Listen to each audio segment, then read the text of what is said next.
Welcome to Clove Valley Days. The horror is either missing or it was dead on arrival. Until Dawn was directed by David F. Sandberg, written by Gary Dauberman and Blair Butler. More on their previous work in just a little bit. And this is from Sony Studios and PlayStation Productions. And if that doesn't tell you right there what type of film this is, then I really don't know how I can spell it out for you anymore. It's about a video game called Until Dawn, where some people are at a house, they can't leave, they're caught in a time loop, and the only way to break this curse is to survive until dawn. Dun, dun, dun! So yeah, that right there is your lot. This is an adaptation of that, kinda, sorta. Full disclosure, I've never actually played Until Dawn. I know that it is popular. I know that some people, took a bit of an issue with, basically the plot elements, and sometimes it's really just a series of quick time events. I've seen some playthroughs from some popular YouTube gaming channels that I subscribe to. It's not my cup of tea, but I do see why people like it. So I went into this just expecting some halfway entertaining stuff. And, based on the trailer, I wasn't necessarily sold on it, but that's okay. I wasn't sold on some other video game adaptations. And I ended up being pleasantly surprised, like Uncharted. Uncharted was even worse than I thought. But also there's the Sonic movies, there's a Super Mario Brothers movie, and there's been other video game adaptations. So let's talk about the cast. You have Ella Rubin, who was in The Idea of You. She was good in that. That movie actually was really shockingly very sweet and well done. And they tried to make it like Anne Hathaway would be socially awkward and wouldn't think she's desirable. Anne fucking Hathaway. Anne Hathaway, who is a total goddamn smoke show. So, that being said, this has nothing to do with Anne Hathaway. She is nowhere near this. But Ella plays Clover. Not Crimson and Clover over and over, but she's going over and over in her mind the loss of her sister, or at least the missing of her sister. Because her sister disappeared in this particular little town, this little area. And finally, she's able to gather her friends on, around the anniversary of her missing time. I guess her missing versary, as it were. And they go there to basically discover what actually happened. She has a friend, Nina, played by Odessa Azion, who was in the Hellraiser remake that wasn't very good, but definitely deserved a whole lot less hate than it got from certain hate groups. You have Max, who is an ex-boyfriend, played by Michael Cimino. And then you also have Megan, who's a friend of theirs, who has a bit of a connection with the spirit world, shall we say, Ji Young Yu. And actually, she really does try here. There's also another guy named Abe, and there's Peter Stormare as a character that I'll talk about here in a little bit. So they go to this house, and they discover that it's basically just set up really weirdly, but that won't stop them from, well, first they're caught in a rainstorm. The rainstorm instantly stops when they get to the house, and then they notice that, well, there's some weird shit going on. Oh, there's an hourglass here, and when it tips over, and suddenly we're being stalked by things, and wait, we're alive, even though we got killed, and yeah, they're caught in a time loop, and they have to find a way to break it before, and survive until dawn. So yeah, that's about it right there. That's really it for Until Dawn. I mean, it's just what you would expect from a video game adaptation. I guess it follows some of the same beats of the game. There are some fans of the video game that say it changed a lot of stuff. I imagine it did, but with the talented young cast and with the fact that you have a director that has done good stuff in the past and you have writers that have had mixed bag work, the elements were there at least for something that kids could end up enjoying. The thing is, though, this is rated R. There is some gore, some goofy gore, and there's like one halfway decent scene I'll talk about here in a little bit. But here are my initial thoughts about Until Dawn. I didn't like it. I didn't like it one fucking bit. And I knew from the opening that this was going to be a tough sell, but whoo boy, dear goddamn Christ, there was some terrible acting in this from people that actually are talented. The writing is pure dog shit.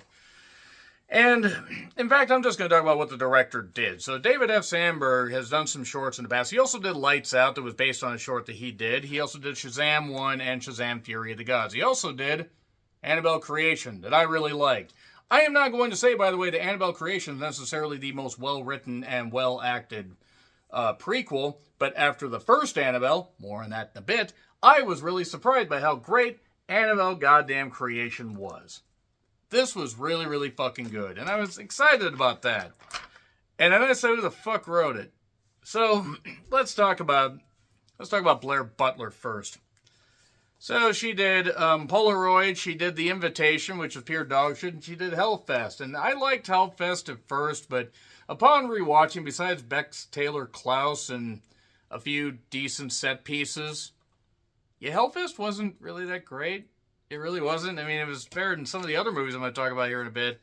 But Gary Dauberman, I mean, let's talk about probably the best movie that he was involved in. It! He was also involved in It Chapter 2, but I don't own It Chapter 2, so I'm just going to do that right there. So, he did other stuff. Let's talk about that. Let's talk about the fact that he did Annabelle Comes Home. He did Annabelle, the first one, and he did The Nun. He did these. The motherfucker that wrote this, wrote these. And unfortunately, it's more like these. Basically what I'm saying is that Until Dawn isn't very good. Do you fucking get it? It's not very fucking good. Unfortunately, it is also one of the films that I was at least somewhat looking forward to having a little bit of fun with. And outside of one scene, I really didn't have a lot of fun with this. My God. I mean, this was an assault on like just every sense of like competency and cognitive like function. It was like it was edited in a fucking mix master. Every character makes one character will make like one smart decision, and everybody else will just like make really stupid ones. And it's like they were jamming stuff in that was like at least referenced in the game, but they didn't really want to bother actually trying to make any of it work. And there's nothing wrong with appealing to video game fans, but the thing is when some of those video game fans are pushing back, then you probably need to make this have some broader appeal. And the thing about this movie is, despite the director having done some previous good work, the writing is really what undoes it. The story is really, really dog shit. And Until Dawn might be a fun experience for you in theaters if you want to check it out. But yeah, it wastes its cast and it wastes its gore, and it's really, really not very good. It's in theaters now if you want to check it out. Spoilers. So in the opening, Madeline dies, gets pulled down into the ground. Well, actually, doesn't get pulled down into the ground. She almost gets pulled back down. But then she climbs out of this grave and then she gets killed by something. It's some weird creature in a clown mask or person in a clown mask. So Clover is upset that her sister went missing. Nina is dating Abe, but apparently she goes through a lot of guys and girls. All right. And Max is her ex. Megan has a connection to the spirit world, a psychic ability that is barely, I mean, it's referenced like in a couple scenes, but it's barely utilized. It's actually rather hilarious. And yeah, they end up going through this rainstorm, this massive rainstorm, this like wall of water, and they arrive at this house. And it turns out that this house is one of the only places left standing of, the valley, of Glore Valley. There was a mining town where too much mining was done underneath, and basically it collapsed the goddamn town. So 1,100 people went missing. 1,100, 11,000, who gives a shit? It doesn't really fucking matter. A lot of people went goddamn missing.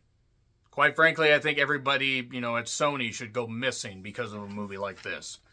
Nevertheless, I never thought I'd say this, but man, I wish Blumhouse had done something with this. At least they did Drop, and Drop was fun. So they discover more about this place. It turns out there's a guy named Dr. Hill, played by Peter Stormare, who has been in good stuff. He was also in Dancer in the Dark, which is a movie I totally forgot about. That was the Bjork movie. That was very weird. That being said, it turns out he's a guy named Dr. Hill. He was working with some patients that, were dealing with the after effects and the trauma of all this. And he was basically, I think he was playing on their fear and creating ways for them to, get through their fears, or having their fears, drive them insane and turn them into something they're not. The movie is so messy that it doesn't really give you any time to breathe or any time to care. And I'm just going to shred this right here, because just throw that away, because my God. But there is a part in this between Ella and G's character, Clover and Megan, where it's like they look at the log and they see all the names that are written down, and if you can survive the entire night and until dawn, you get to escape, I guess, because it's like a time loop thing, whatever, it doesn't matter. But they look and they see Madeline's name, it's like, oh shit, what? Look, oh shit. Top-notch fucking dialogue right here. And then there's a part where they realize they're in a time loop, and they say it's like those other movies. Well, I don't think this has happened in those movies. The actual dialogue that was written in this. God, it's so fucking bad. So you had a weird clown guy, you got a weird witchy lady, the old lady that's in a house that ends up possessing Clover at one point. Abe is recording a lot of stuff on his phone. More on that here in a bit. Even though we only see him recording a couple things, we get to find out a little bit later. They're having memory issues because they keep dying. Their bodies are falling apart. One's losing her hair. One's like, the nails are like, getting messed up. But basically the only funny scene that was in this, the only scene where it's like I even got a mild chuckle and I didn't give it the absolute worst rating I could on Letterboxd, is they're drinking the tap water. Because the water's finally back on and they let the water run fresh and then they drank it. And then suddenly everybody explodes. And Megan had been complaining about stomach pain before Ella's dying happened. And when her stomach started expanding, I'm like, okay, are we implying she's pregnant? Who is she pregnant by? I don't know. But a couple people explode in the bathroom. Everybody else explodes. And it was funny. That was funny. Why couldn't you have done more of that? So it turns out Dr. Hill is doing all this stuff, and the only way is to find him and survive until dawn and break this curse. So they keep dying. They keep doing goofy stuff. The initial kills aren't even that great. I think Abe or Max gets gutted. I think it's Abe. I think Abe gets gutted, and then one gets their head gets slashed and all that. Gets their throat slashed, and none of it is really any good. The jump scare noises are absolutely fucking just dog shit. It is really, really, really bad how they overutilize the jump scare noises. But I think my biggest issue with this is Madeline clearly has been taken by the dark, and that's another thing. You either survive the night or you become part of it. Madeline is now this vicious creature that is attacking, even though maybe there's a little bit of her in there. Maybe there isn't. Besides that bathroom, besides the exploding tap water scene, none of it works. None of this works. They eventually decide they're going to band together, and they're going to, go to Dr. Hill's place. Now, Megan has been missing because Megan decided to try to go through these tunnels because a lot of this house is buried underground because the town collapsed. So the idea here is they go through these tunnels. Dr. Hill is contacting him because he's got all this fancy stuff here. And the whole idea is he wanted to just talk to Clover. Because as Madeline's part of this, he can make her part of this for some goofy, silly plot thing. Oh yeah, by the way, also Wendigos. There's a Wendigo reference in this. He can isolate people and starve them and have them eat human flesh and they turn into a Wendigo. Logic. They did it better in Antlers. Watch Antlers instead of Until Dawn. But, nevertheless, we get them going through this, this tunnel. They get to Dr. Hill's sanatorium place because it's underground, so they can't leave the property at least above ground, but technically they can't underground. By the way, if they try to leave, then suddenly this giant 80-foot creature is just standing there hi, I'm here too. I mean, is this something that was popular in the video game? Or they just add that out of nowhere, the giant hand at the end of Cabin in the Woods. Sorry if I spoiled, the movie's been out for years.